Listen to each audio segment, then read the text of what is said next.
Where is your crate? No sitting. After all, it's one game to go. Where are they not streaming on Nigeria? They're failing to access the page. Probably the admin has forgotten the stuff. They won't be nothing.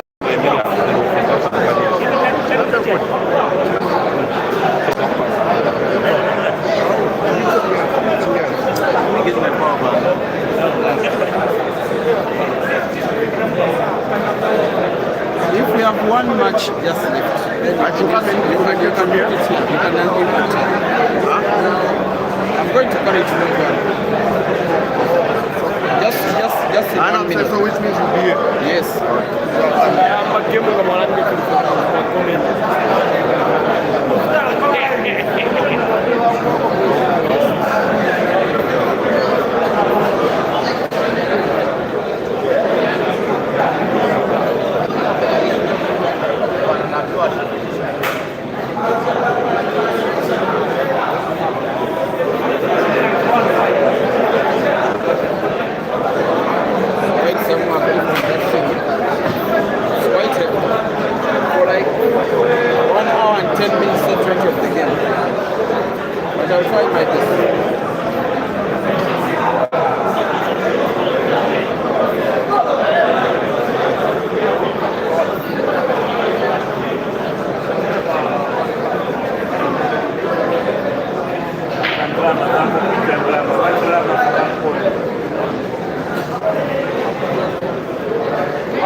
Coming here.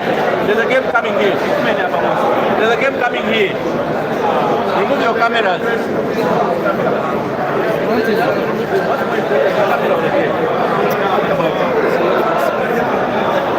No, this one. Guys, please.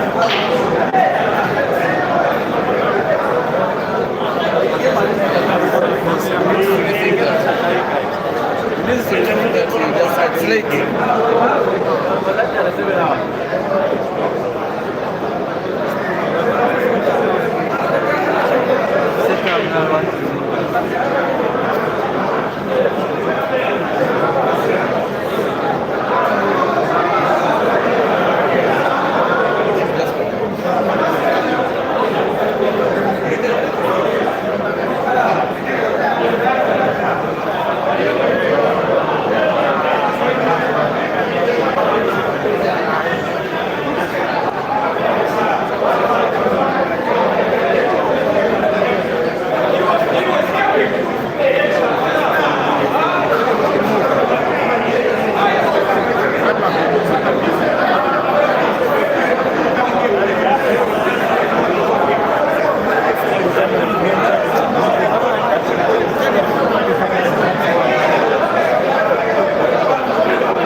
Turn the mic down.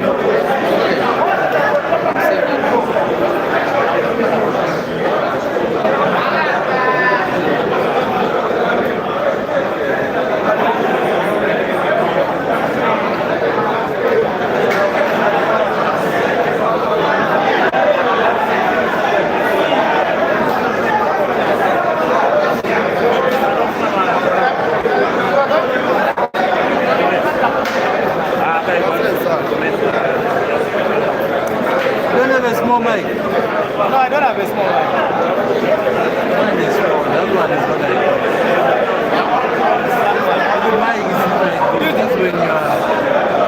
You'll be getting me from the other mic, right? I'm going to hold this one. Yeah, but there's another one from here. Is there any problem with this one? No, it's okay. Like you use this one, then you'll be able to get me there. Just in case you want me to give an analysis, you can call over. I'll hear you. So you, yeah.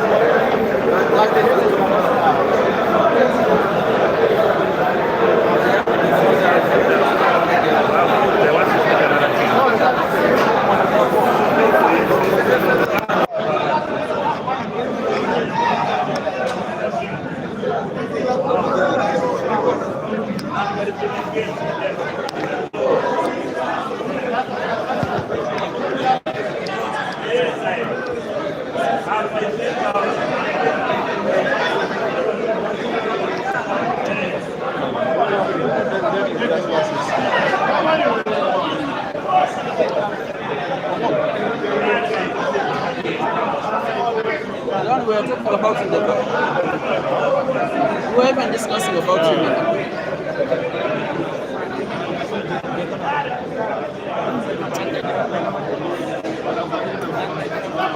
And we were saying that he has malaria. Yeah. He was here. I was sitting with him here. They called him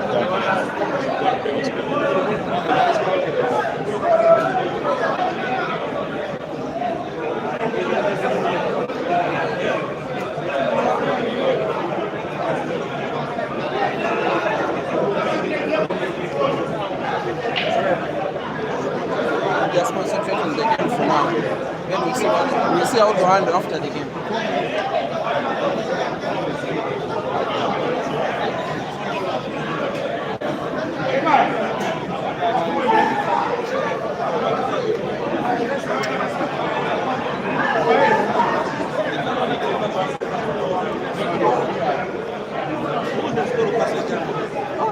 This guy Dennis, the one who is resident here. They got a girlfriend, married, they have a kid, the kid has died now.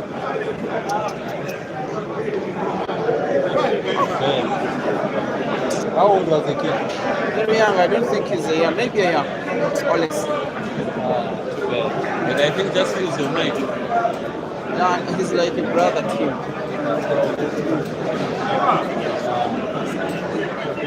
Gonna disturb him. Yeah. I know. He came from like really I don't know what you're going to do.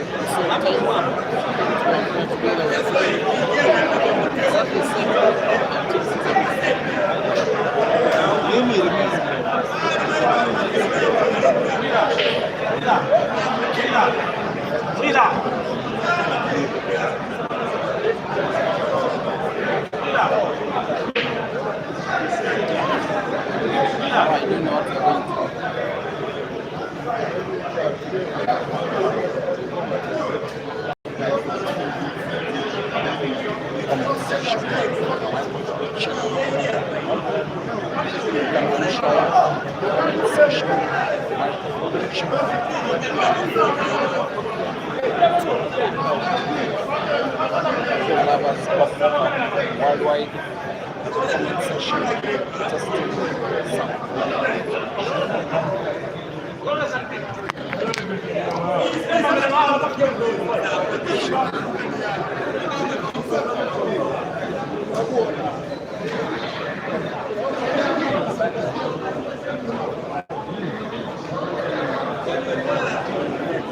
testing sound. Testing sound. Microphone check. Keep pixels photography. Comment section. Microphone check.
Just check my stream.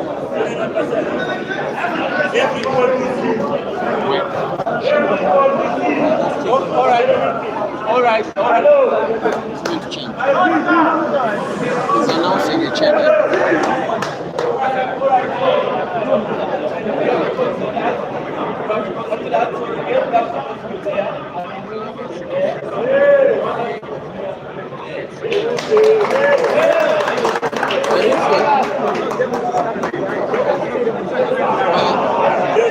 I don't understand. Nothing.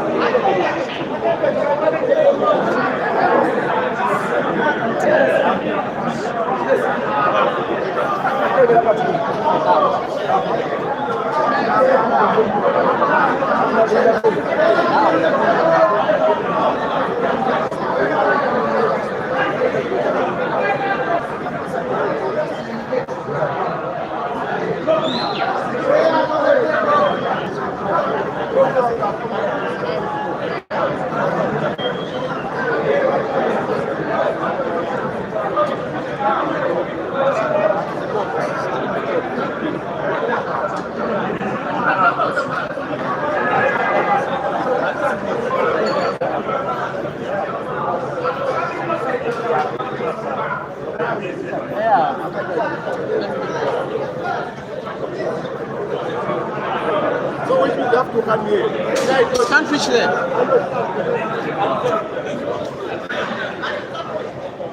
Let me just move this side.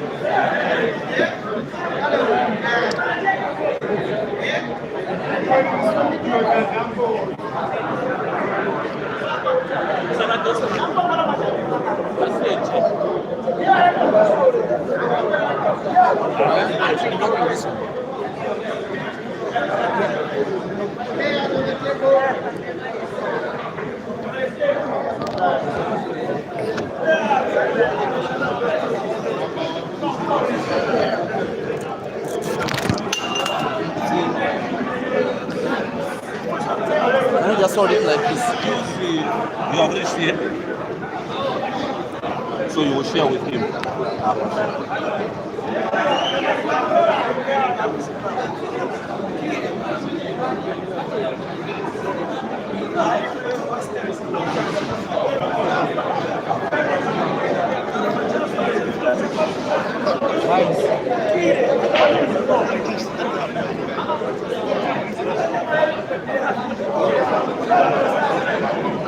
Just waiting for players to come up.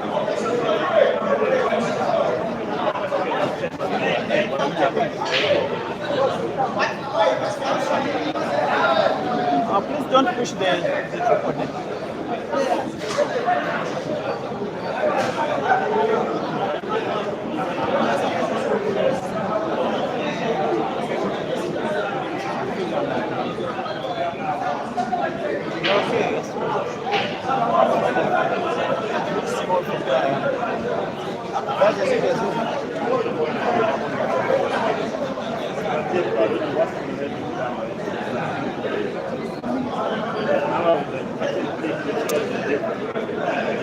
Very good evening, dear viewers.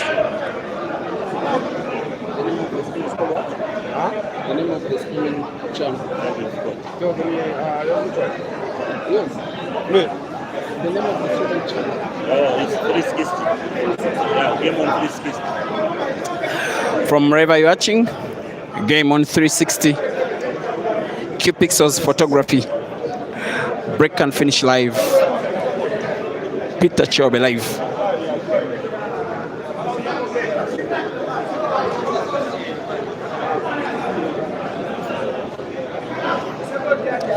You are welcome to what now becomes the biggest match of the day. It is a contest in the round of last 16 in the first life. We are having a double life competition that is in its fourth edition. First edition having happened 4 years ago, then 3, then 2, then now this year. The comp has defending champion Aiden Joseph not in participation. The 2023 champion Stanford Given Ginte is in participation and is around and is in with 2 lives. The first inaugural winner, when before it was moved to Billiards Cafe, the Ugandan Ebra Sejemba is not in participation, but his international teammate Cesar Chandiga is around and is taking on the guy that has for a few years, maybe 1 or 2, been known as Zambia #1, Kelvin Nkandu. Friends in actual life with Cesar Chandiga. The two now become big rivals. They are contesting and shooting out in a race to 9, with the prize of the victory becoming a place in the quarterfinals of the first round of the first life of this big competition. We are at Billiards Cafe, Kulima Tower in Central Lusaka, presenting to you this action in audio. My name is Simon Peter Chove, all the way from the Republic of Uganda. This is Kelvin donning all black, Cesar donning what looks like gray and light brown pants. There comes the Zambian in Kelvin. He will be enjoying the fan support at the venue, hoping that it will see him through in this competition. Hello? Man, Cesar has told me the bad news. I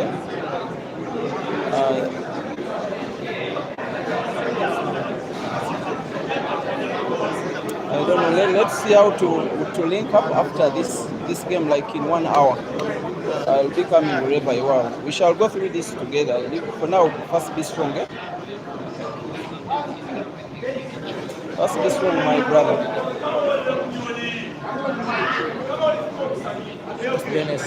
What's the sound?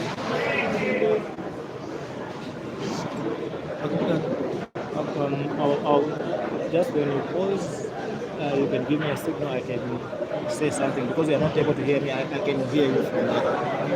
Just in case there's something that you want me to refer to once again.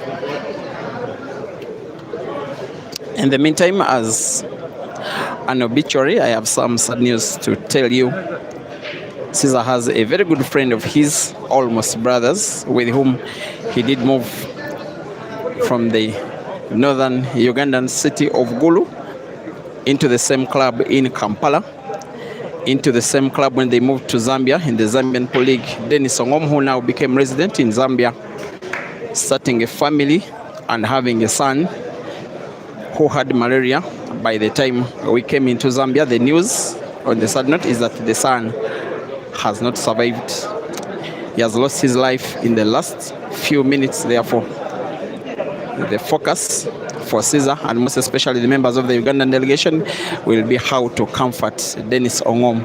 That will come in after the match, but now focus returns back to this game. We are seeing Kelvin perhaps going for yellow off cushion and blue off cushion and off yellow. His intention was to play blue into blue, which did not come to pass. A few times more than once that these guys have been facing off in events as big as this.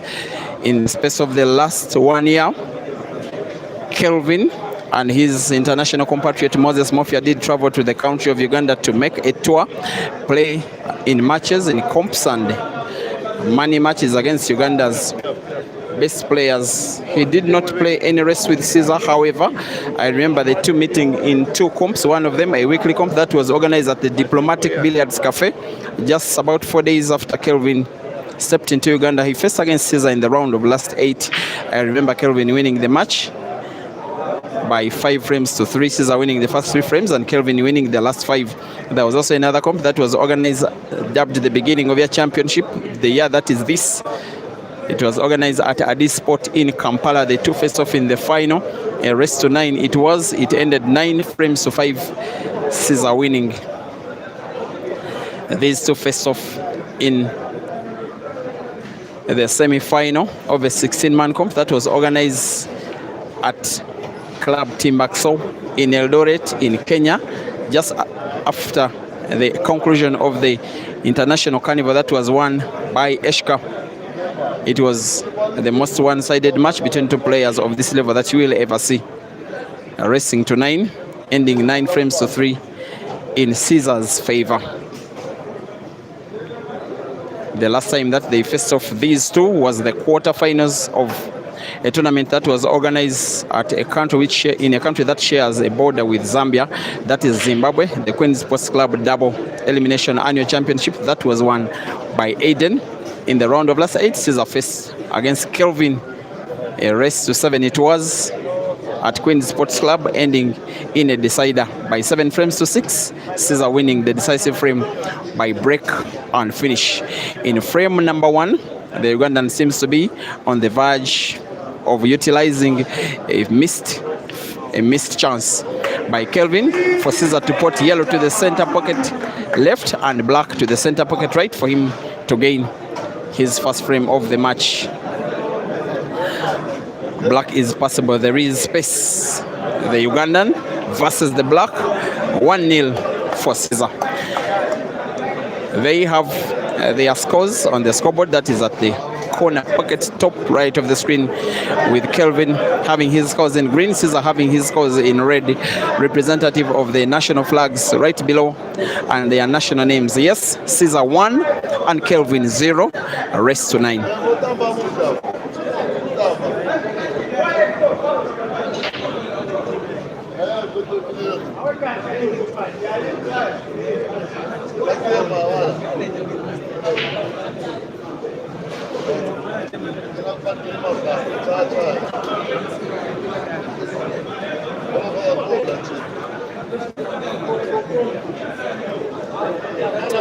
Frame number 2.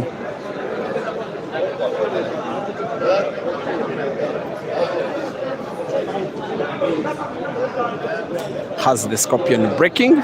He's aiming for the pyramid. He hits them hard as hard can be. The break seems dry. Yes, it is dry. A relatively good split of the balls missed, especially the blues. You wouldn't blame him either way if he went for the yellows.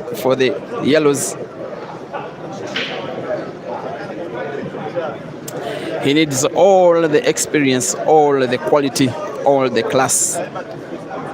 He has been one of Africa's best players now for the last 3 years. So many big comps like this. He has been reaching at least the prize bracket in the last edition. He was among the top 8. He did lose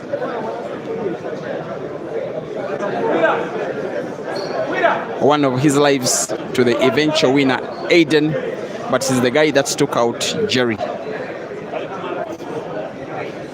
And then at Queens in Bulawayo, earlier in there, he again finished. He took actually both of his lives to the last 8.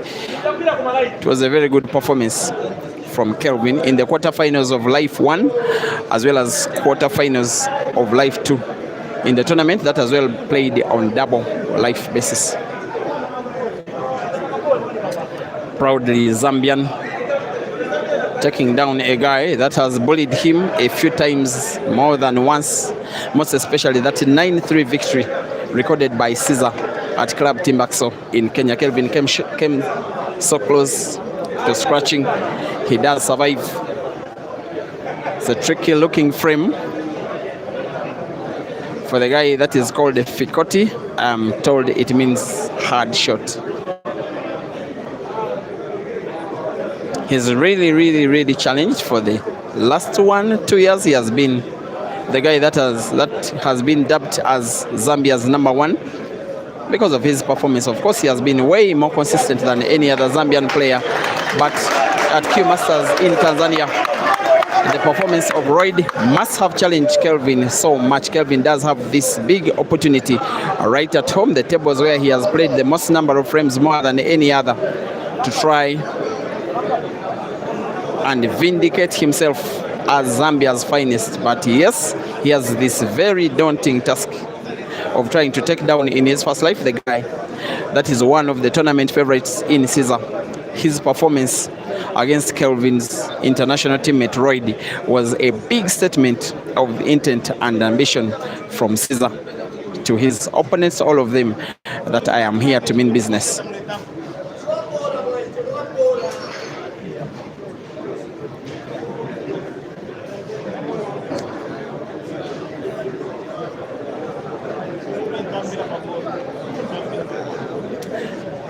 from wherever you're watching. Sport 360, Key Pixels Photography, Break and Finish Live, Peter Chewe Live. Thank you for watching. Now, a shot like that one is, yes, the Fikoti shot, as it is called, the hard shot, but as well on target. He has one relatively bad blue ball, the one that is close to 2 yellows near the center pocket left. He will be having it in mind. As well, the position of the cue ball isn't favorable to pot either of the other two with ease. In fact, one is snookered. The blue that is in between the two may be portable to the corner pocket diagonally bottom right. Maybe it is the shot that could put him on the verge of making a clearance. He has to be on target. He has to manipulate the cue ball well. Maybe he's going for a shot that could play the blue ball he's looking at to the center pocket. Maybe play blue into another blue by connection. Maybe try and play blue a little off the black. It's so difficult. The direct shot to the diagonal corner pocket would be easiest. And yet he probably has it in his mind that if he doesn't finish the frame, maybe Caesar will be finishing it instead.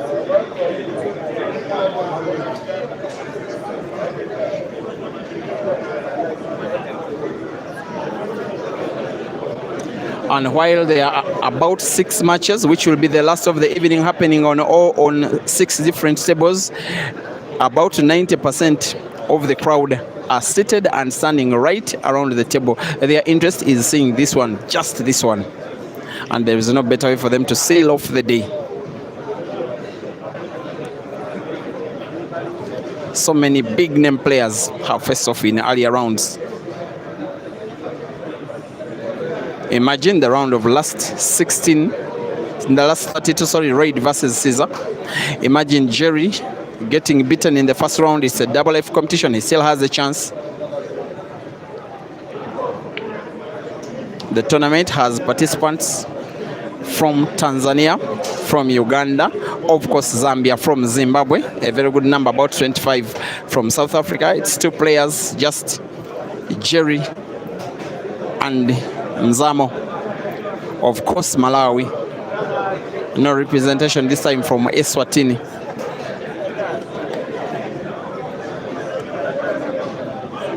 Another shot to be played by backspin. He wants to put both yellows to the same corner pocket. We'll start with the one portable to the center first by simply rolling the cue ball. Cue ball maybe playing some kind of stop shot effect, leaving the cue ball just around the same area there was the last yellow. I believe he will want to put both yellow and black to the same corner pocket, top right of the screen. Have the cue ball bounce off the top cushion. In fact, 2 cushions and into space. The rest is a formality. Right in Zambia, playing against the Zambian, he still gets a round of applause. The Scorpion starts off in business and leads by 2 frames to 0.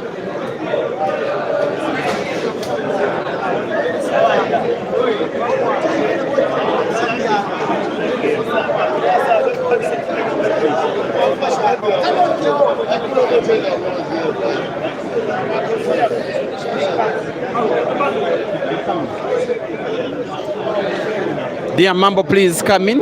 You may want to say something to the viewers.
gentleman is standing like that. I have no other option. Huh? I have no option.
Thank you.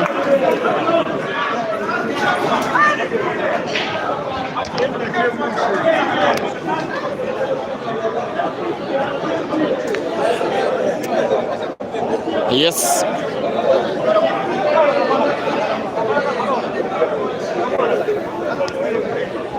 That clearance from Kelvin is a reminder to Caesar that while you are still leading, your lead is still low, and I've got whatever it takes to take you down. Kelvin is a very, very, very determined lad. Also, I personally believe in his talent, so big, and yes, one of Africa's finest players, both in terms of deliverance and consistency. What is really lacking is an international competition, the one that he has of an international nature. He did win the second edition of the ATA Super Africa 16-man competition. It was held at the Grand at Michana Pub and Grill in Nairobi late last year. Who did he beat in the final? He beat Caesar. Now Caesar breaks dry in frame number 4. The crowd are chanting Kelvin all the way. They want to lift him all the way. They know that he will need them with every shot taken to show him some love, for them to show him some love and encouragement and make him believe that he can take down Caesar, which if he does will be one of the favorites to win at least his first life. Other players are involved as well. On 6 other tables, we shall be getting updates from there as the match grows older and older. But it's a few hundred people seated and standing around the center table, wanting to see by themselves what is exactly the result between Kelvin and Caesar and how it is happening. And the way it is happening in frame number 4 could be Kelvin taking the frame down by a reverse dish, taking full advantage of a scratch on the break by Caesar. He will want to pot the 2 yellows at the bottom end of the table first.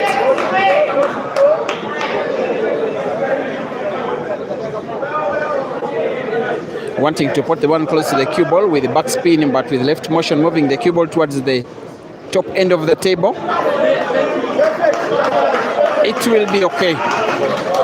Pretty much a straight line between white, yellow, and the corner pocket top left for Kelvin simply to roll. It has to be a simple roll of the yellow, such that white follows the yellow just a little bit. He wants cue ball to maintain the other yellow portable to the center pocket, just like that.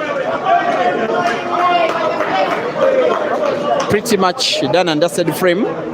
White is just natural for 1 yellow to the center pocket right, another yellow to the corner pocket top left, where he's having his hands. Actually both yellows should be potted to that same corner pocket as he puts a ball and another, growing more confident, making himself a likely winner at least of frame number 3, with a chanting crowd all in his favor. Wanting to put the last yellow to the same corner pocket he has just spotted the previous, and I think the black, maybe wanting to put the black to the center pocket. No, same corner pocket.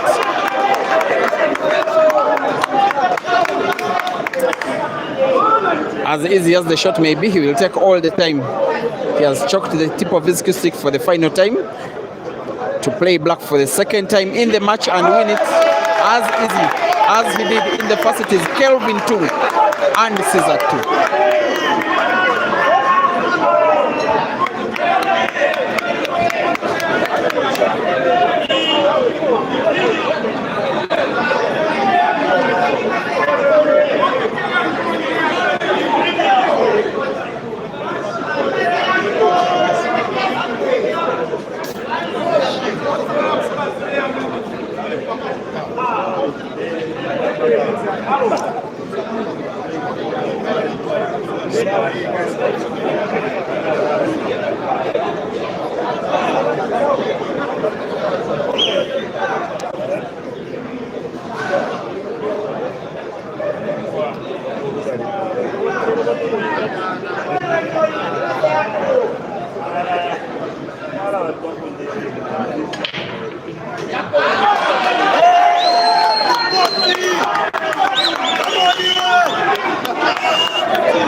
And for any Zambian fan, does it get any better than Kelvin winning 3 frames all in a row against the player that is supposed to be his biggest tormentor in the competition? It is now 3-2. The crowd are geared up not only by Kelvin winning, but also the look at the scoreboard that has, instead of players' names, the player's name as Kelvin, but the green, red, brown and black of Zambia. It is patriotism at Billiards Cafe. Kelvin 3 and Caesar 2. Frame number 6 to be broken by Caesar.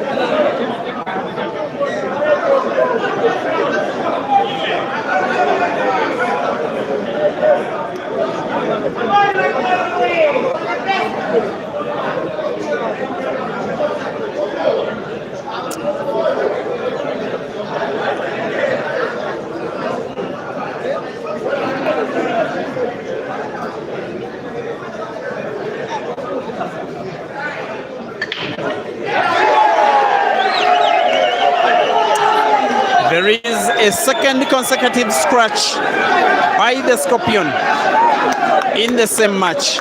Maybe the winner of this match could be simply determined by the break. Advantage Kelvin again. There is no easier way to win a frame than this. Having blues positioned so well and having a free shot and another and black in space.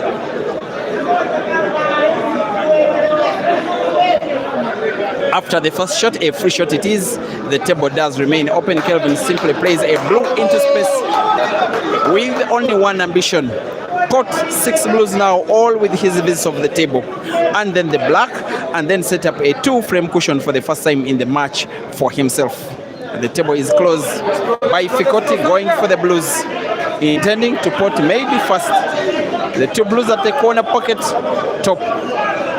Whichever the order of potting, you do fancy that you will not let Caesar back on table, at least in this frame.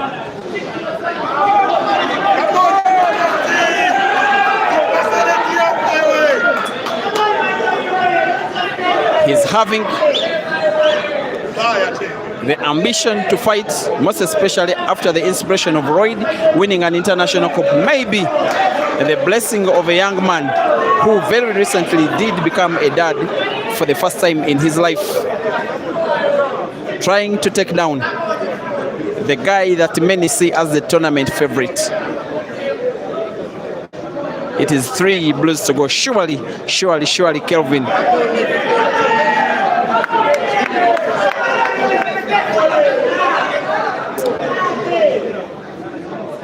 You would fancy he may play stop effect on the cue ball, maybe just a little backspin. It has to be very little, as little as that. With now choice to play pretty much backspin, having the cue ball bounce off the bottom cushion, not even having it bounce off. He plays it with ease, with quality, with perfection, gaining a 2-frame lead. Kelvin 4 and Caesar 2. Race to 9. It is realistic that Kelvin could take down Caesar this time around in Kelvin's home country, Mambo.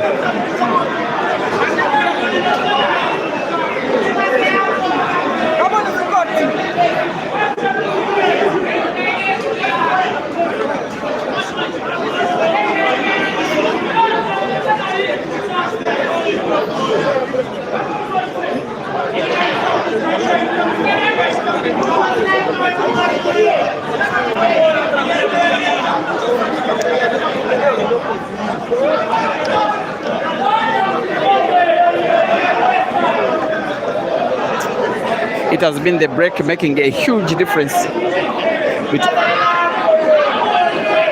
between these players. How good will Kelvin's break be in frame number 7? He's as well aiming for the pyramid. Hopefully hits them big. Not big enough, but the split of the balls is good enough.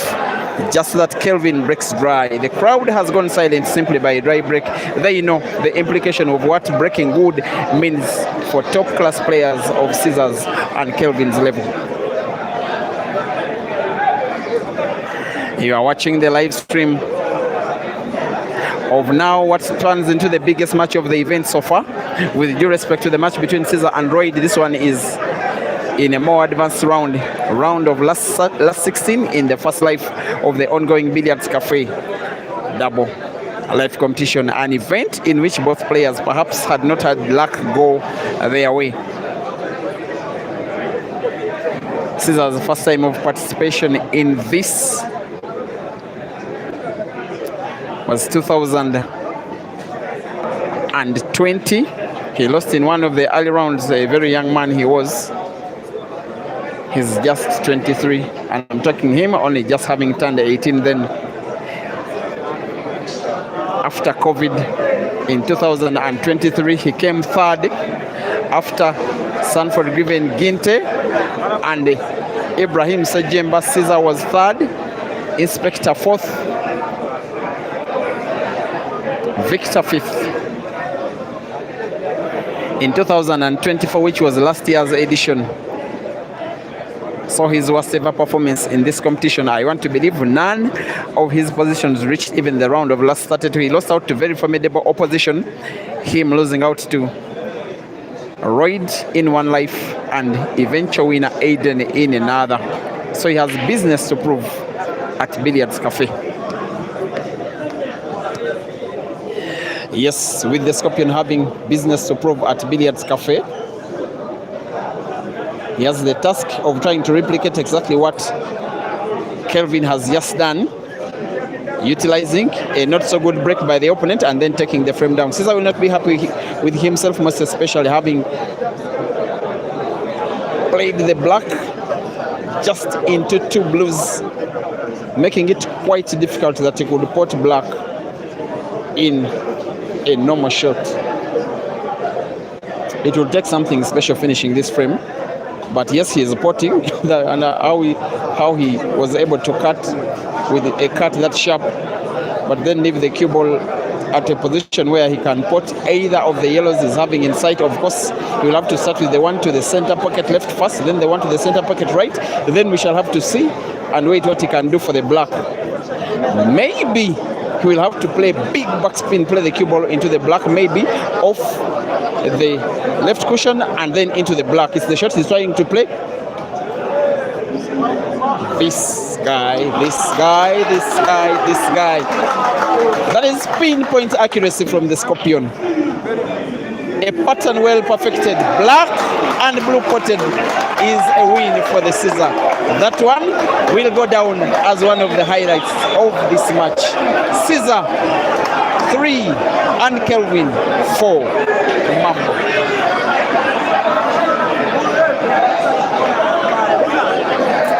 The crowd are fired up. The Scorpion is motivated. There's a reason to believe, a reason to fight, a reason to play hard. A bad piece of history to try and correct by the Scorpion.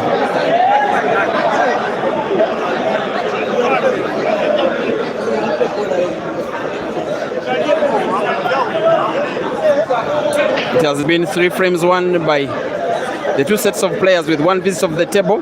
Can a 4th follow suit? Caesar gets to break big yet again. This time around, the break is not dry. Simply by him breaking and making a ball, the Zambian faithful, who love him by the way, but of course love Kelvin better. Blood is thicker than water.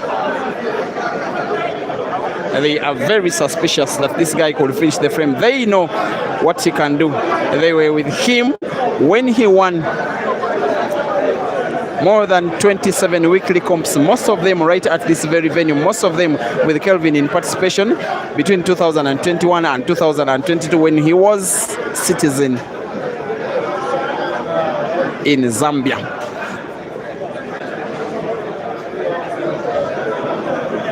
Not even easy whatsoever in this mind game when one of your best friends in real life gives you a call right before you play a match this big that he has lost a son who calls you uncle, and yet you have a player as strong as Kelvin to try and take down. May the soul of Dennis Ongom Jr. rest in eternal peace.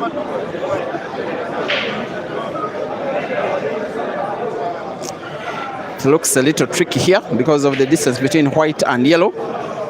And yes, Caesar was bigly off target. It's again advantage Kelvin here.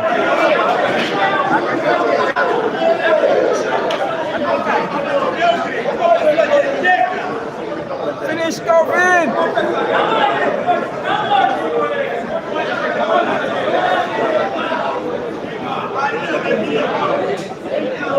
He will be putting one blue to the center pocket left. Cue ball perhaps moves towards the bottom end of the table, off cushion, back into the midpoint of the table. Nice one. The temptation is to play the blue that is packed at the corner pocket, bottom right first. It's actually at the top end of the table,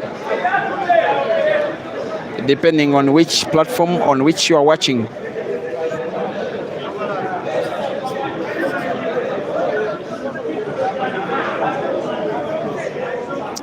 Nowhere to hide for Kelvin, nowhere to hide for Caesar. They don't so much like to play matches between themselves because they are very good friends in real life.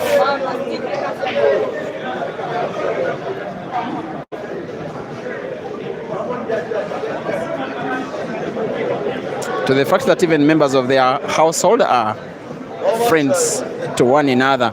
But now it is competition time. Kelvin playing backspin. And how good can a cue ball be played?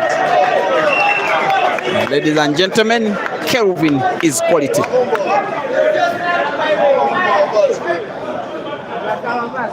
The blue for which he has just manipulated the cue ball for was the would-be bad of all of them for that are now left on the table, which will now want to play right against the rail. It's in. He has sight of the blue closest to the center pocket right. He may want to play it into the center pocket and play the cue ball into the blue that is close to the yellow. Just my guess, that is.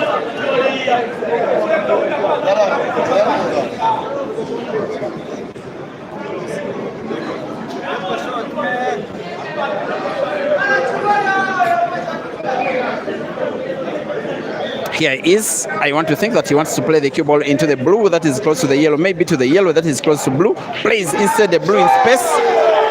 Quality, quality, quality is Kelvin. That is the difficulty shot.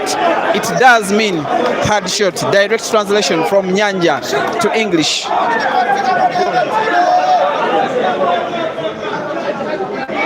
He has a point to prove, Kelvin. Most especially against fellow big name players. Some of them like to beat him every now and again, including Caesar, including Jerry, including Kelvin, sometimes including Ginte. This time he's at home in his own home country, own home city. And yes, the pool table where he sometimes plays his home matches. Wanting to play the cue ball right with the right English against the cushion, moving in beautiful motion. At the pot of the black to the corner pocket, bottom left of the screen, will regain Kelvin's two-frame lead. Even Victor, with all the quality, is uploading Kelvin's level by giving him a mighty hand clap as he puts black. It is Kelvin 5 and Caesar 3. Rest to 9.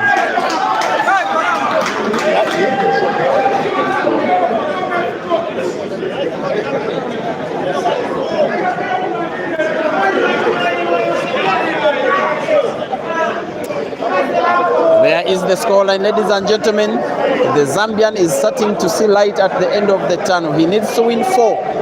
Caesar needs to win 6 out of the remaining 9. The math is that easy.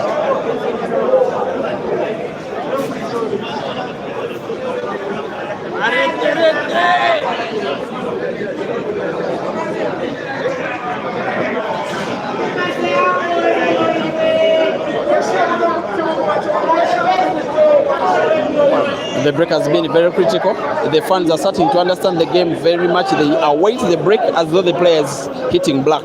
See how silent then they become. As the balls settle, the fans make the noise. They understand that breaking can so many times determine the distance between victory and defeat. Billiards Cafe is a beehive of activity full to capacity. You will struggle to find somewhere to watch the action even while standing. Watching while sitting, no chance. If you are still at home, please watch the rest of the day's action from home. You may come tomorrow, but please keep time.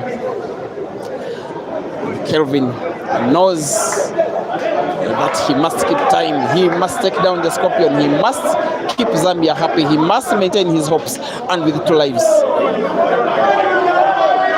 There he gets to close the table. Fikoti paying blues.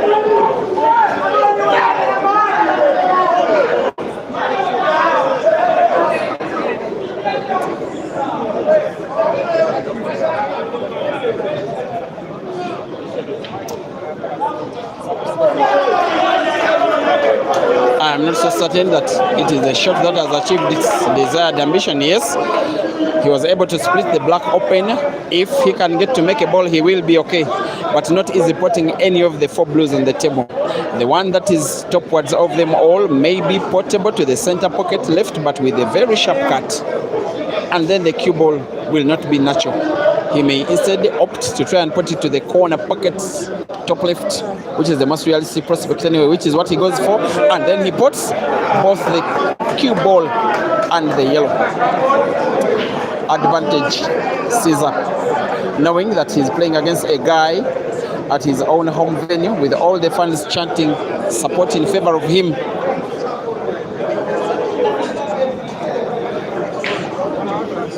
This should be light work, clearly,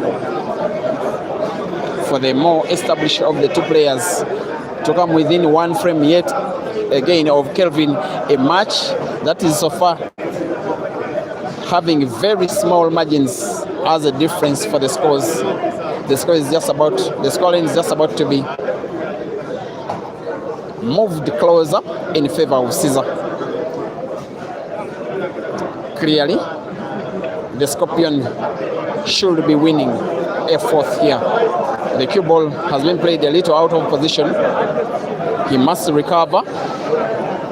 He's going for the center pocket left, having the cue ball bounce off 2, maybe 3 cushions to move back into position like where it is now. That is class from the Scorpion. He can make the game sometimes look a little too easy. He plays a little too casual, but way very efficient. Even the Zambian fans are chanting his name when he puts black. Of course, because of his electrifying fame, that has now become the toast of the African continent nowadays. It is Caesar 4 and Kelvin 5.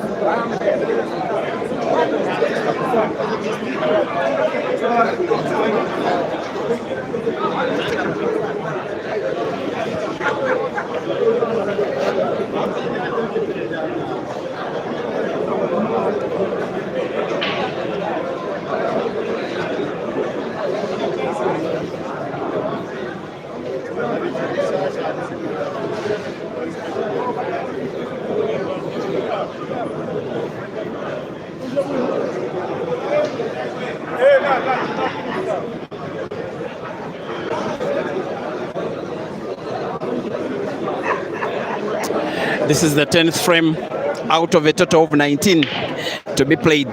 If we are to have it go to the wire this time round, the Scorpion gets to break right.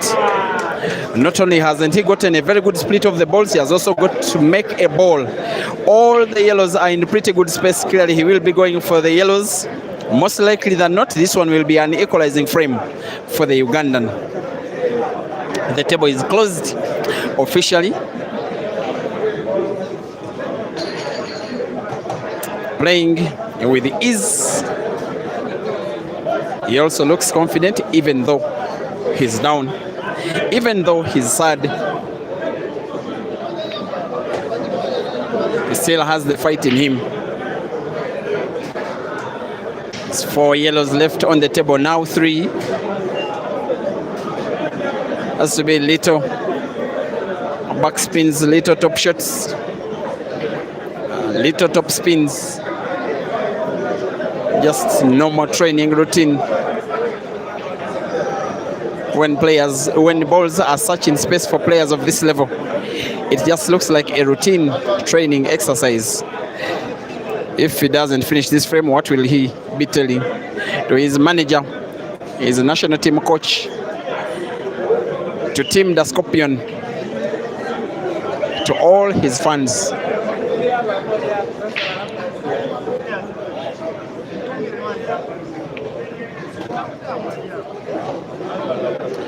I'm not so certain which shot he intends to play last, or whether the yellow ball close to cue ball is passable to the corner pocket top right. I'm not so certain. There is the black.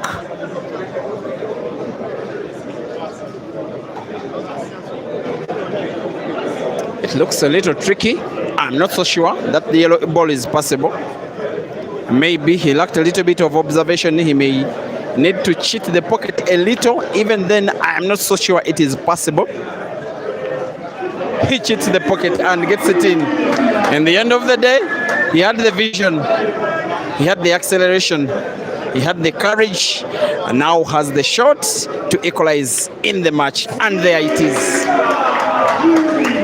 His fans chant his name every time he gets to support a ball. Caesar 5, Kelvin 5, race to 9.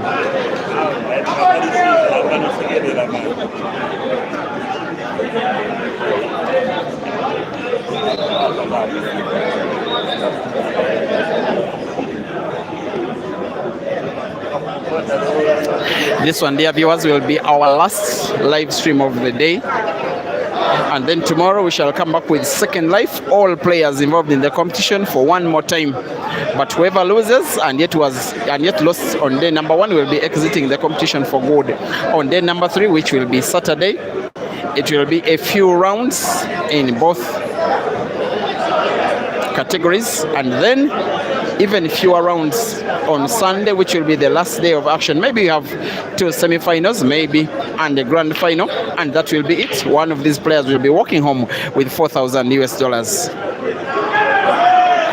Now it could be Kelvin for as long as he continues breaking as good as this. He has just gotten that soft break, but which was able to make a very good split of the balls. And yet he used just precision, no power.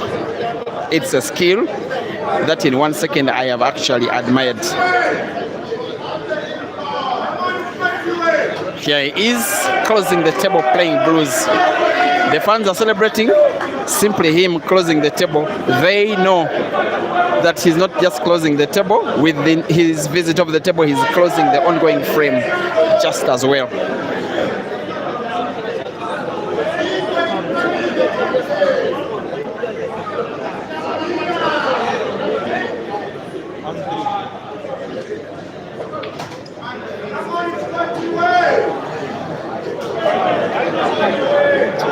And the cue ball has rested so close to one of his blues. He may need not to play the blue close to yellow, close to white. He's instead opting to play the top end blues first. Moves the cue ball back towards the middle of the table, needing to make it big to recover. Maybe the blue that is closest to the bottom left cushion, which is actually bottom of the screen, is the one he should be playing next. And if he's to play that shot, he will need to avoid the cue ball contacting any of Caesar's yellows in its movement, or else he will risk losing it. But since the cue ball naturally could be played into one of Caesar's yellow, he may opt instead to play the top end blue first. It looks an easy frame to finish, but believe you me, it is not. The pattern really does need avoidance of contact between white and yellow. If it does, maybe have the cue ball bounce off the yellow, but in Kelvin's favor. He avoids yellow, he doesn't avoid yellow. You can see what I'm talking about. After contacting yellow, he has lost a little bit of the cue ball. Now he'll need a very elevated bridge for him to be able to put the blue ball that is at the bottom end of the table. Something has just not been right with this pattern. Hopefully he recovers. You don't want to lose a shot, to miss a ball when playing against Caesar. It's like a lion chasing you. You don't want to fall down.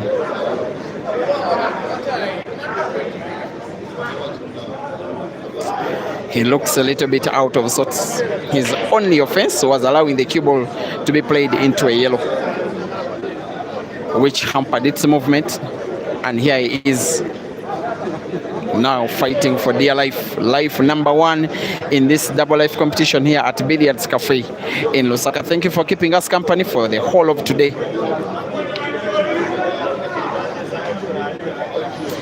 Here is Kelvin, dear viewers, trying to recover with a bank. Not really.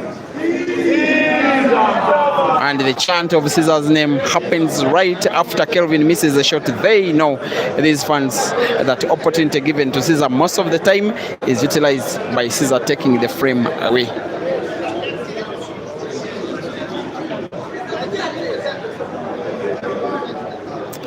Potting with ease and playing the cue ball into a yellow. What he needs to do is to keep potting.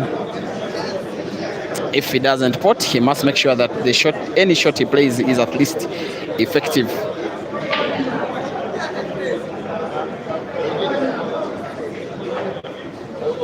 Yet again, the Scorpion pots, perhaps with the intention to play the 3 yellows at the top end of the table first.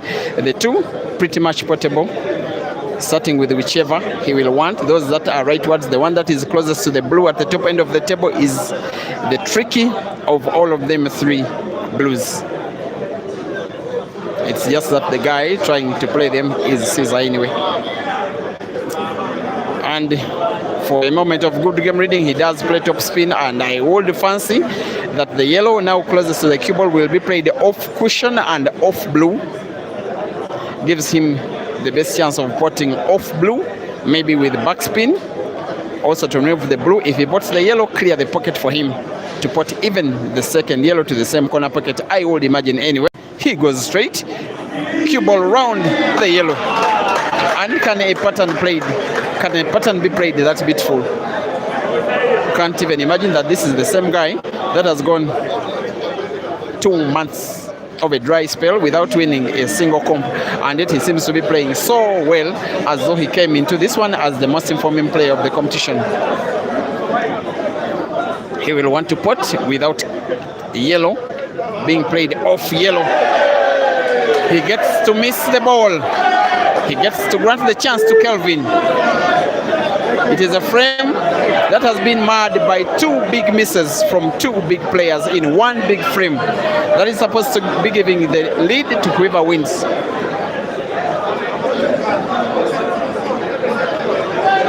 Kelvin is going for a sharp cut of the blue to the center pocket left. If he does get in, he will hope that he doesn't get himself snookered. Also has to avoid cue ball being played into either of the pockets, center or top right.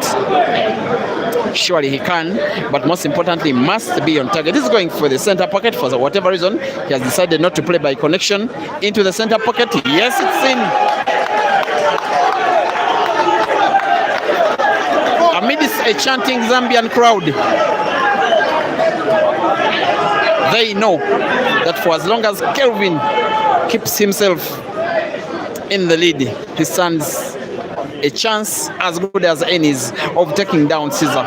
The pot of the black to the same corner pocket he has just spotted the previous blue will regain to Mr. Fikoti a deserved 1 frame lead. Of course, he will never miss from this kind of range. Kelvin 6 and Caesar 5.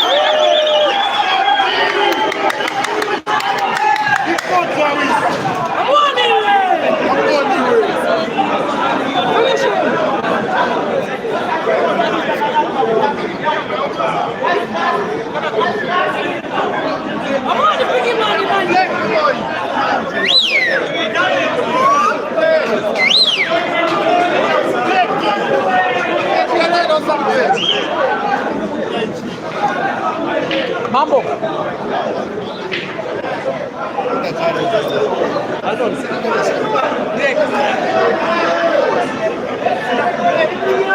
Here comes the break, which will be the 12th of a total of 19 if we are to ever have this match go into a decider. A a match of very fine margins, few unforced errors, and very good clearances that are now giving us a standing result of Kelvin leading against Caesar by 6 frames to 5. There is a 2 minutes timeout for Kelvin. When he does return, then we shall be resuming with commentary.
Dear viewers, the Scorpion is clearly in trouble.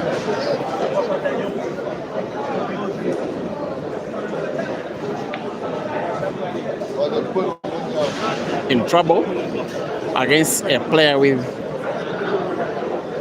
very good quality, who this time not just has quality but also home ground advantage in his favor.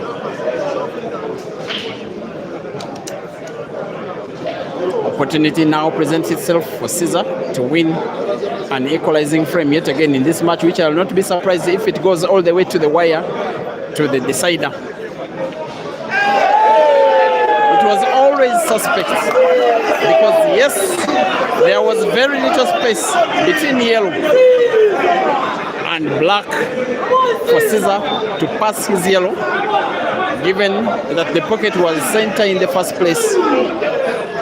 He unintentionally played yellow into black, hitting the yellow into the jaw and missing the target and granting a very big chance for Kelvin to win this frame, which if he does, will be having a 2-frame lead, which will put him in pinpoint favorite position to qualify his first life into the quarterfinals.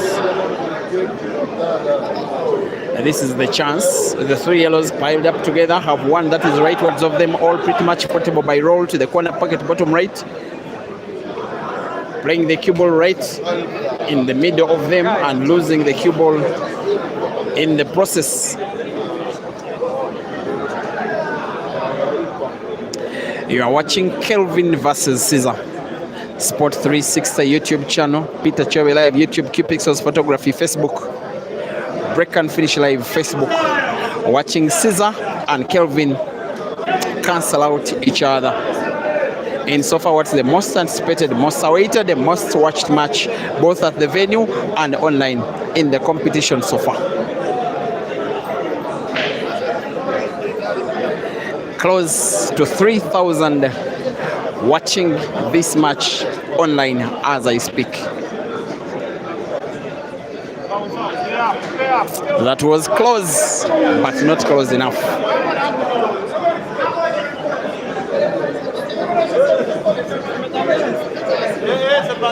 And the more Caesar misses a shot, the closer Kelvin gets to trying to take home what will be a very, very memorable victory.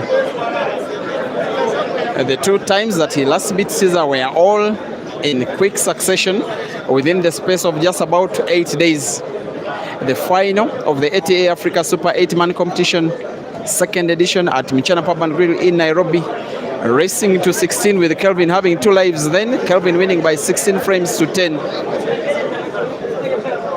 And winning the comp with both lives intact. And then, of course, a following weekly comp that was played in Kampala, where Kelvin defeated Caesar. There's a bit of luck for Kelvin, missing a ball a little bit recklessly, but not granting the cue ball. In fact, Caesar has almost full sight of the yellow, playing it into another yellow by connection, should be taking the frame away from Kelvin. What looked like Kelvin winning a frame and taking a 2-frame lead is now looking like Caesar equalizing against the same Kelvin. That is why the difference between victory and defeat for players of this level can really mean to be very, very small. Caesar going for black to the corner pocket top left for him to equalize against Kelvin. Yes, he does. Caesar 6, Kelvin 6, race to 9, now pretty much race to 3.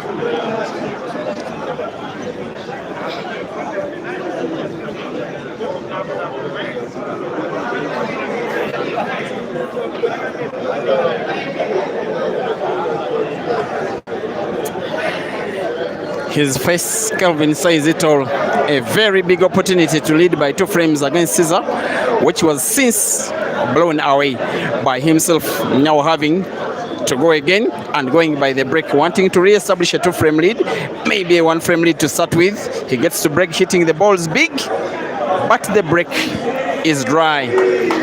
The fans of Caesar chant his name simply by Kelvin breaking dry, as though Caesar has won the frame, but perhaps they know that more certain than not he'll be winning the frame in his following visits of the table. Should be a ready up for this one.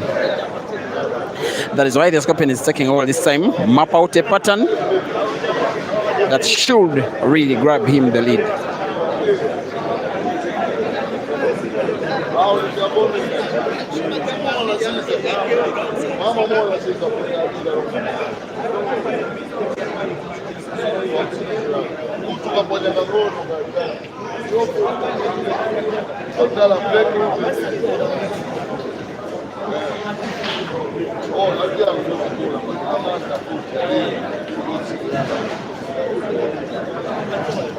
There we go.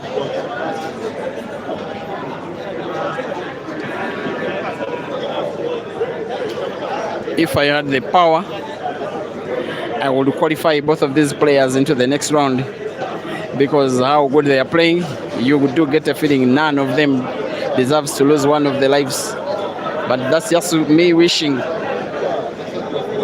I don't make the rules. One of them will exit one of their lives, and you'll have to use the harder way to try and get themselves back. Caesar gets to miss a ball and misses it big. Played with too much spin. Of course, in a normal roll, it probably would have gotten the cue ball sunk to the center pocket left. Maybe he would have lost the cue ball, because his intention was to play to the same pocket, the other blue, that is close to the same pocket, that is bottom left of the screen. For Kelvin, a chance to take down the frame, a chance misused as big as Caesar misused his own. The frame becomes even more intense, but also more complicated to win with one visit for both of the players, especially because of a blue that is in between two yellows near the corner pocket, top left of the screen.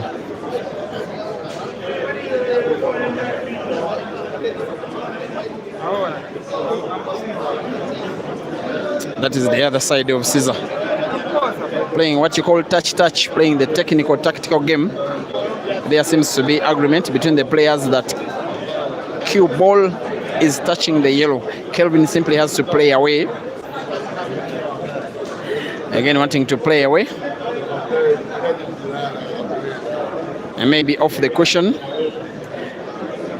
It doesn't matter which ball the cue ball is played into first after contacting the cushion. His intention is to deny Caesar cue ball. He actually intended to play the cue ball into a yellow and have it kill the black, which he has done almost perfectly, allowing Caesar sight of only one of his blues. You do imagine Caesar will want to try out any kind of safety, trying to respond to Kelvin's safety, with Caesar having a safety of his own. It was intentional for him not to pot and see where he has returned the cue ball, pretty much to the same area where it was when Kelvin had his yellow touching white.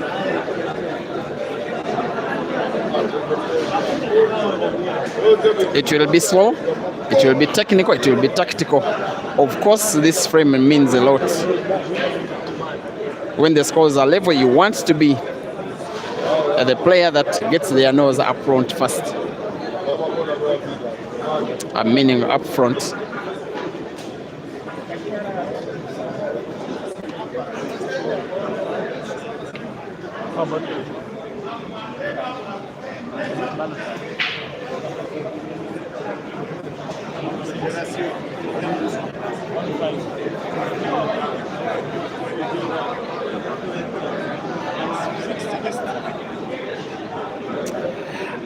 We are now 4,000 people watching this action combined on QPixels Photography, Break and Finish Live Facebook pages, as well as Peter Chewe Live YouTube channel. Thank you, Africa.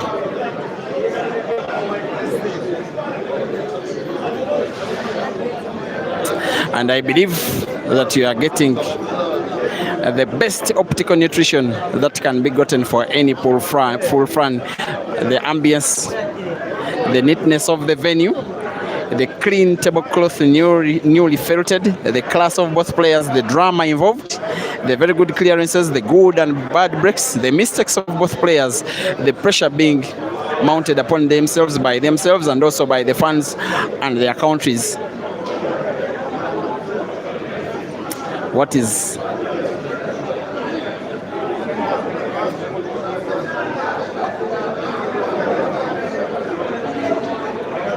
whatever Caesar is contemplating here, maybe trying to play a blue by bank, maybe squeeze it in between the space. There was some space where he squeezed it in, could put the cue ball, and Caesar there escapes. I'm not so certain he escapes forever, because for the fact that he has not gotten to get a ball potted, he leaves the cue ball begging for Kelvin to do something about it. Look at the yellow That is in between the two blues at the corner pocket bottom.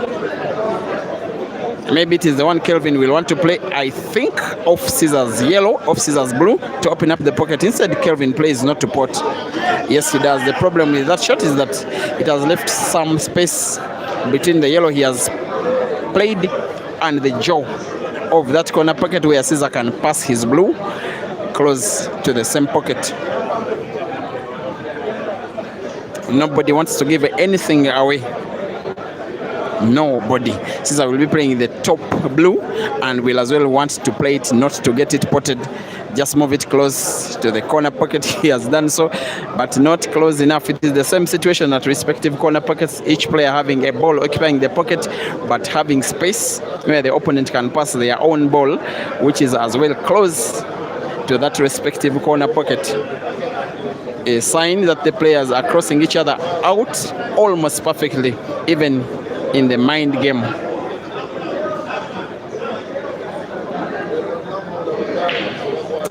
Here comes the brand new father, Kelvin.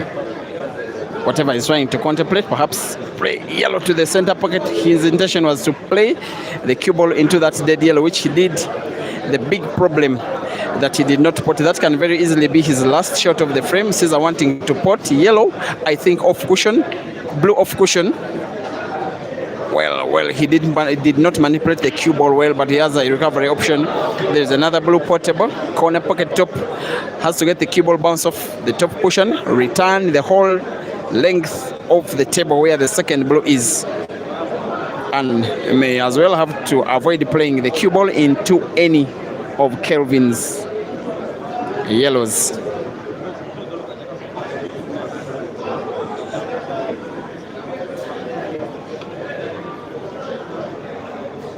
He has to be on target, has to have a big bounce of the cue ball off the cushion, has to avoid contacting any of Kelvin's yellows. Now the intention for Caesar is to leave a cut between white, blue and cushion, such that if he cuts the cue ball against the blue, cue ball has to be played into the black as well, as long as him potting. He pots, plays the cue ball into the black, but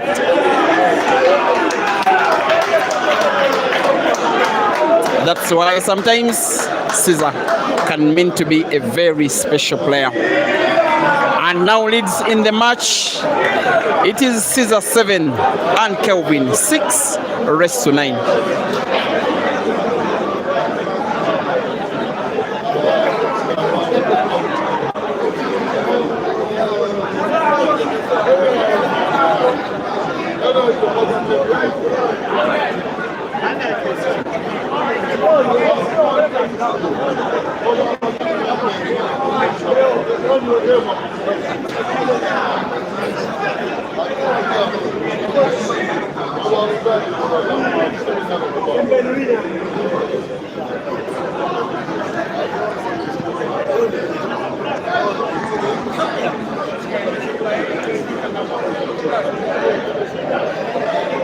It's now a maximum of 4 frames left to play, with the Uganda needing to win 2, the Zambia needing to win 3, and yes, out of 4.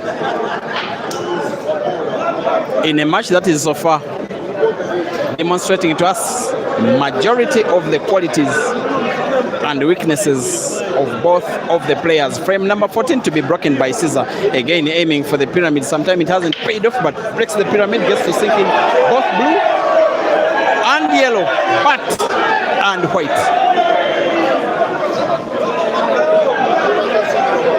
Scratch on the break by Caesar for the 3rd time in the match. Maybe he has to adjust his break. He only has 1 more frame to break in the match. It could be 2 only if the match ends in a decider. For now, Kelvin will be counting on his quality, counting on his chances to finish off the frame and equalize, make the match even more tense, more unpredictable, more tight and more close to call. The table remains open, just as a reminder. I wouldn't even say that it is the best free shot of all that Kelvin has played, because yes, he will leave a yellow of his frozen right against the cushion after closing the table. And yes, he's manipulating cue ball for that bad of the 5 yellows left on the table, the one that is frozen against the cushion right. Kelvin wanting to play it by rail drive at that same corner pocket. He has spotted the table closing yellow. Though he's Fikoti, this time he will play slow, but completely off target. That one can be very costly.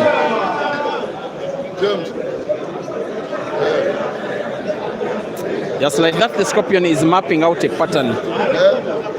There's a tempting shot where he could play that blue. He's looking at off cushion and off one of Kelvin's yellow. It could be a special shot. Delivering it is not that easy. Also trying to go for a shot that big in a frame this critical is a little bit too risky. He may have to play that blue as one of the last balls, maybe not just now. But he'll try. The shot is hit the blue a little bit hard off the top cushion and off the rightward yellow of Kelvin. If it does, there is a chance Kelvin's yellow, Caesar's blue could slide off the yellow and go in. Off cushion, off yellow, and gets it back at the corner pocket.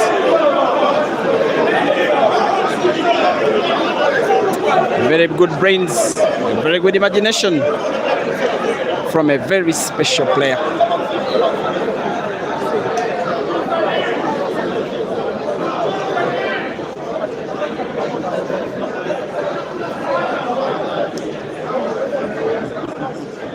There's one player that just popped into me yesterday when I arrived at the venue and told me that he has always been listening to these live feeds and sometimes thinks that I'm coaching players. And then when I was commentating close to him, he realized that nobody can even listen to what I am speaking unless we are doing joint commentary.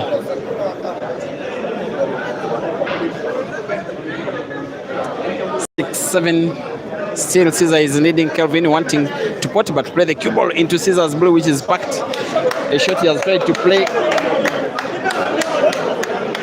but has come short twice.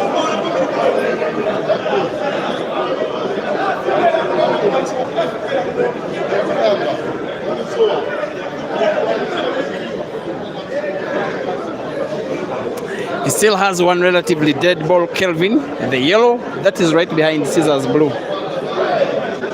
The effect with which Caesar played his ball into Kelvin's off the cushion and off Kelvin's, and then gaining control of that corner pocket, which looked like another contest of itself.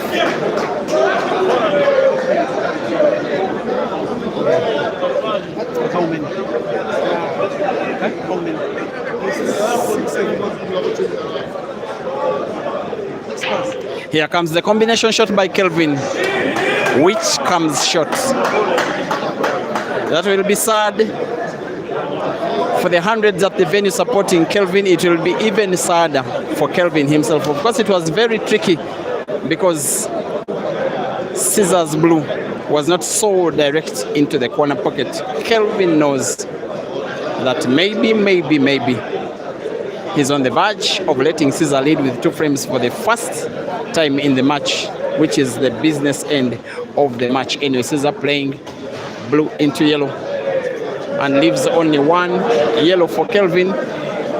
It is an insurance mechanism. Even if Caesar is not to get the pattern right, even if he doesn't get the clearance right, it will be unlikely that cue ball will be cheap for Kelvin to pot. After all, his only yellow on the table is behind the black. And yet to make it worse for Kelvin, Caesar is not interested whatsoever in playing any defense antics here. He's meaning business, wanting to win the frame and win it now in his ongoing visits of the table. Be reminded that while he's getting a round of applause every time he plays this well, he's right in front of Kelvin's fans. He will want to put blue to the corner pocket bottom left, another blue to the center pocket left, black to the corner pocket top right for him to finish a pattern that will grant him a 2-frame cushion for the very first time in the match. Just a simple roll with somewhat top spin, white following the blue a little, and the rest will always be a formality.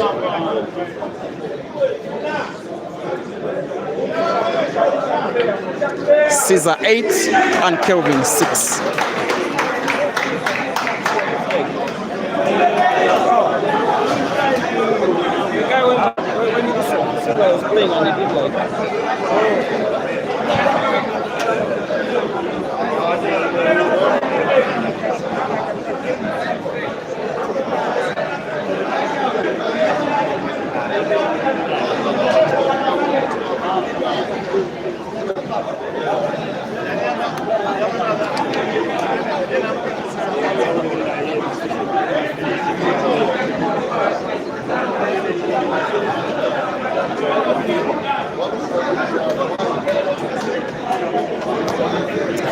If Kelvin doesn't win this frame, it will be his last of the match. He is having a task of winning 3 frames in a row, or else lose one of his lives to one of his biggest competitors, and yet he's one of his good friends in real life, in the game. None of the 2 good friends even has the appetite to look at each other's face. That is sometimes how bad competition can be. Ficoti closes the table playing yellows. He did not want to play by combination, but he should be okay. Should he get to pot a ball? The yellow, that is rightwards, leftwards, sorry, of them 4. Maybe to the center pocket left, maybe corner pocket top left. Maybe not potable. Kelvin is opting instead to play defense. And there he goes. Realizing that sometimes patience is better.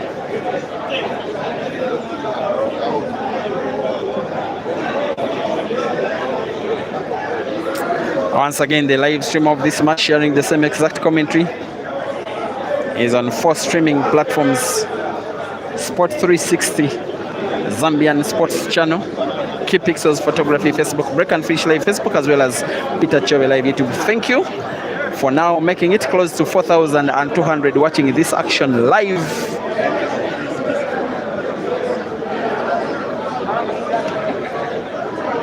You really make our day. You inspire us to keep streaming, keep moving, keep traveling, keep organizing events, keeping the spirit of African pool alive.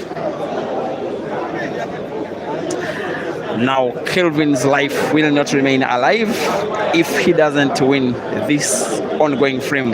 Wanting to play cue ball into yellow and into blue to put the yellow close to the corner pocket. He loses the pattern, in my opinion, because 2 of his yellows, in the same shot have been played dead.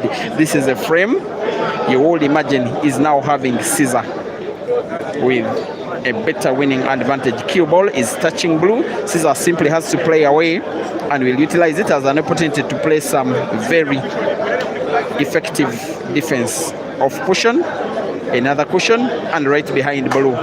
Total snooker, total technique, total tactic, total intention.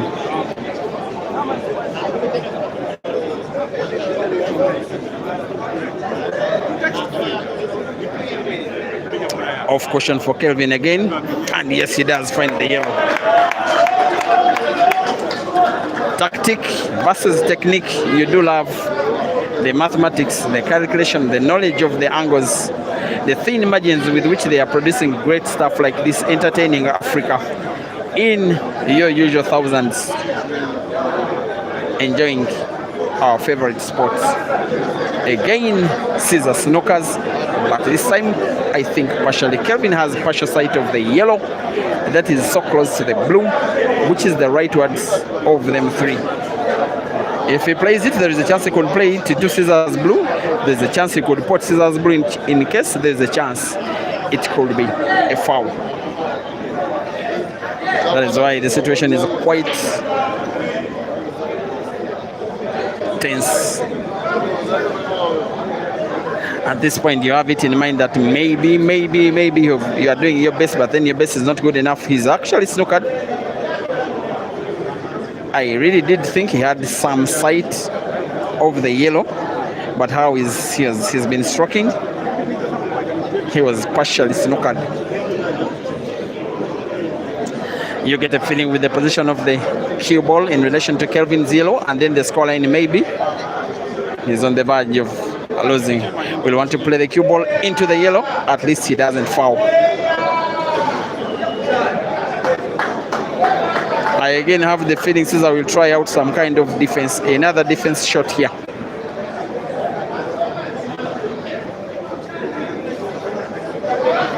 But the opportunity of offense as well is there. Just that it may not be the best option. Now that is the other side of Caesar. He's not just the guy who comes up and makes spots, breaks games, wanting to finish them with the uppers every time, playing with skill. He also has the tactical side of the game, and there he is. Kelvin off the cushion again finds the yellow. But now it could be an opportunity for Caesar to take down the frame. Look at the blue that is right in front of two yellows. Caesar will probably want to play it off yellow with a little bit of power and get to pot it. If he plays it well off the yellow, he opens up the pocket and tries to take down Kelvin once and for all. He goes for precision. He decides to wait. He decides to go for patience. Kelvin seems not sure about what happened. He's claiming there was a foul from my streaming position. The shot was clearly legal. He may want to have video evidence, which will always be availed. There is 1, 2, 3, 4, 5 cameras covering the same table.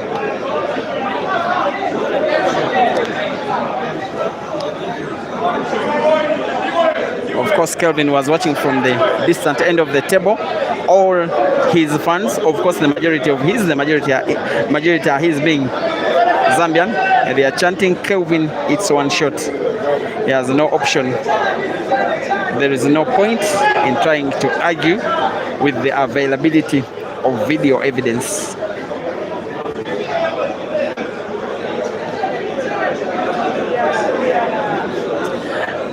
And the organizers are now looking at the video as Kelvin waits.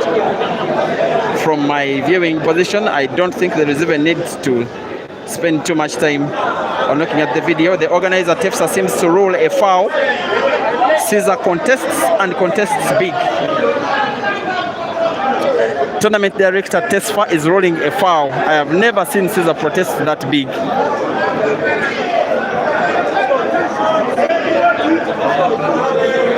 I will have to take time as well and look at the situation. Those who are watching on YouTube, that is Peter Chove Live, you may take off some time and play the shot backwards.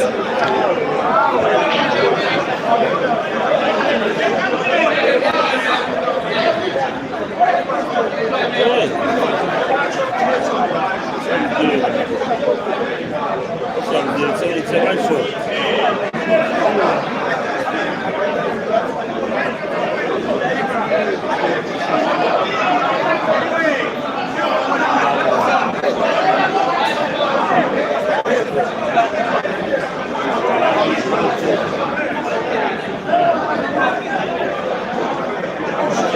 Take, brother. Tell them to wait.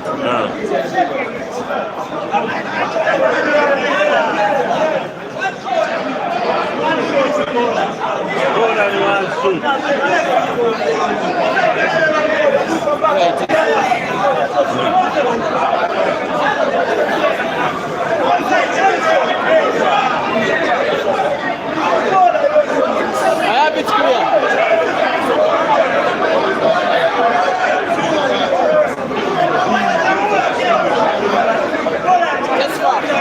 This video is clear. I hope it's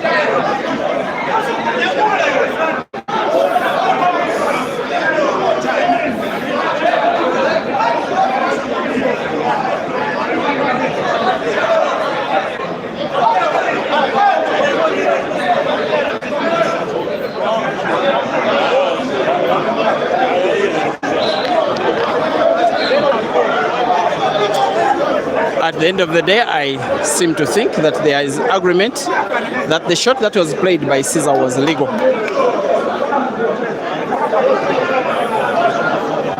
Maybe the tournament director was looking at an angle which did not have clarity. The Q-Pixels photography as well as Peter Chobe Live YouTube video, the streaming position is right in front of the shot that was played. There is maximum clarity that it was indeed legal.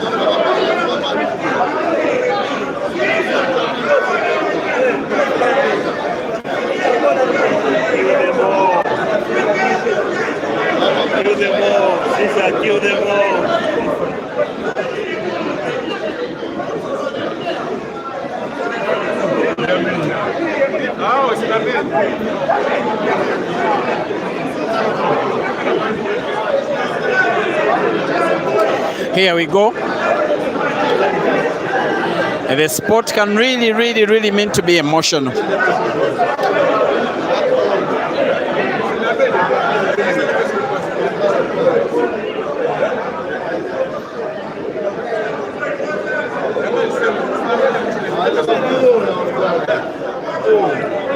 And there could arise another situation, by the way. By the rules, if the pair of players continue playing shot after shot after shot without intention to pot and without any progress of the frame getting closer to getting finished, they are normally warned about the number of times that they can do it again. If not, a stalemate can always be called by the match official.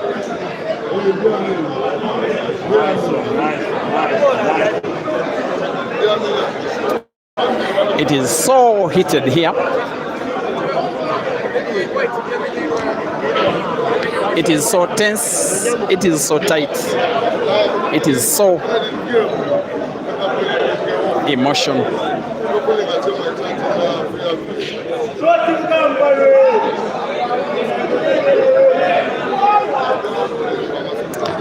You would clearly get a thought that it wasn't Kelvin's intention to have the ball. He has just played off the cushion, packed at the corner pocket. Caesar will want to snooker him one more time. His intention, Caesar, is to have a free shot that will put him on the verge of winning the frame that should take him into the quarterfinals. These two players, both of them, normally play offensive pool because they are very good at that, but for now they are being conditioned to play defense. What's Kelvin trying to do?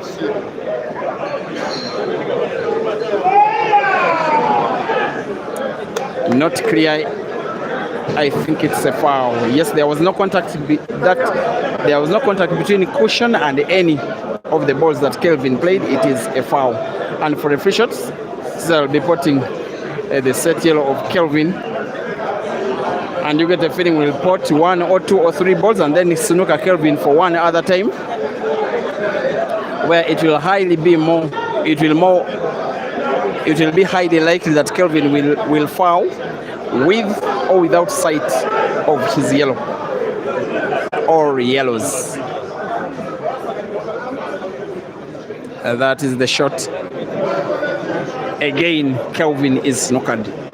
Again, trying to come off the cushion on the right with a little bit of left English on the cue ball.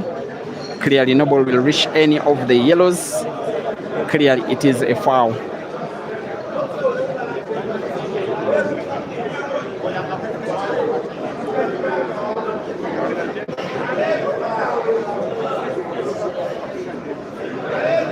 This looks tricky.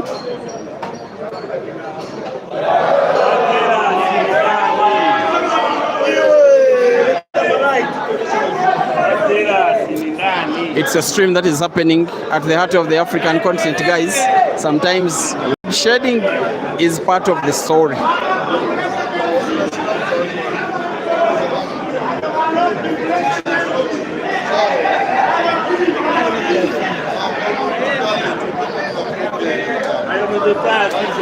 Otherwise, for a free shot, Caesar has just played all 6 of his blues in space. Just all of them in space. You are simply going to be watching most likely the return back of power and then one more clearance, which most likely than not will be giving Caesar a win. That will seal off all of the day's action today at Billiards Cafe.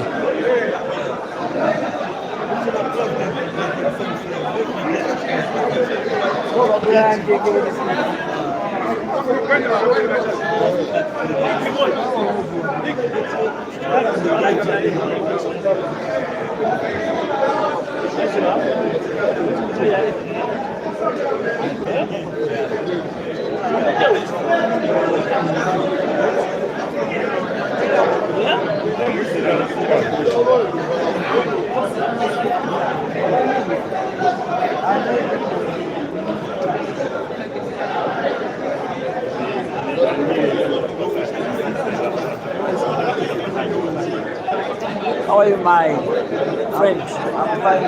You love the game. I'm like you, I just love the game. Oh, you are a kid. Yeah, I'm going to play a game with you, then we see. Now, after the game, you are in it.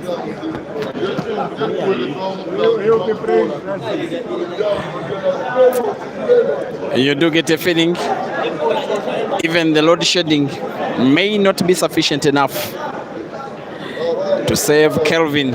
You just get a feeling he has played his last shot in the first round. It is 4 yellows to go for Caesar. It is 4 yellows and the black that stand between his way and a place in the quarterfinals of a competition that he really needs to win in order to vindicate himself, especially playing below par for the big majority of the last 2 months, which have been his dry spell for pretty much the last 5 years. Now on 3 yellows. After stepping into the country yesterday afternoon, a country where he has so many friends, has so much history, has even a wife as a citizen in the country, and it's now tormenting the guy that is supposed to be the best player in the country. It is Caesar needing to put blue to the corner pocket top left and then black to the center pocket left for him to record a well-fought and well-deserved victory against Kelvin Ficoti versus the black. For the victory is Caesar, who now wins after a big fight, after an emotional outburst between the players, after a controversial decision from the organizers. Caesar gets to win against Kelvin in the most viewed match of the competition and one of the most viewed matches of the year so far by 9 frames to 6. Thank you for giving us audience for the whole of the day. We meet tomorrow. For now, may the Lord rest the soul of Dennis Ongom's son in eternal peace.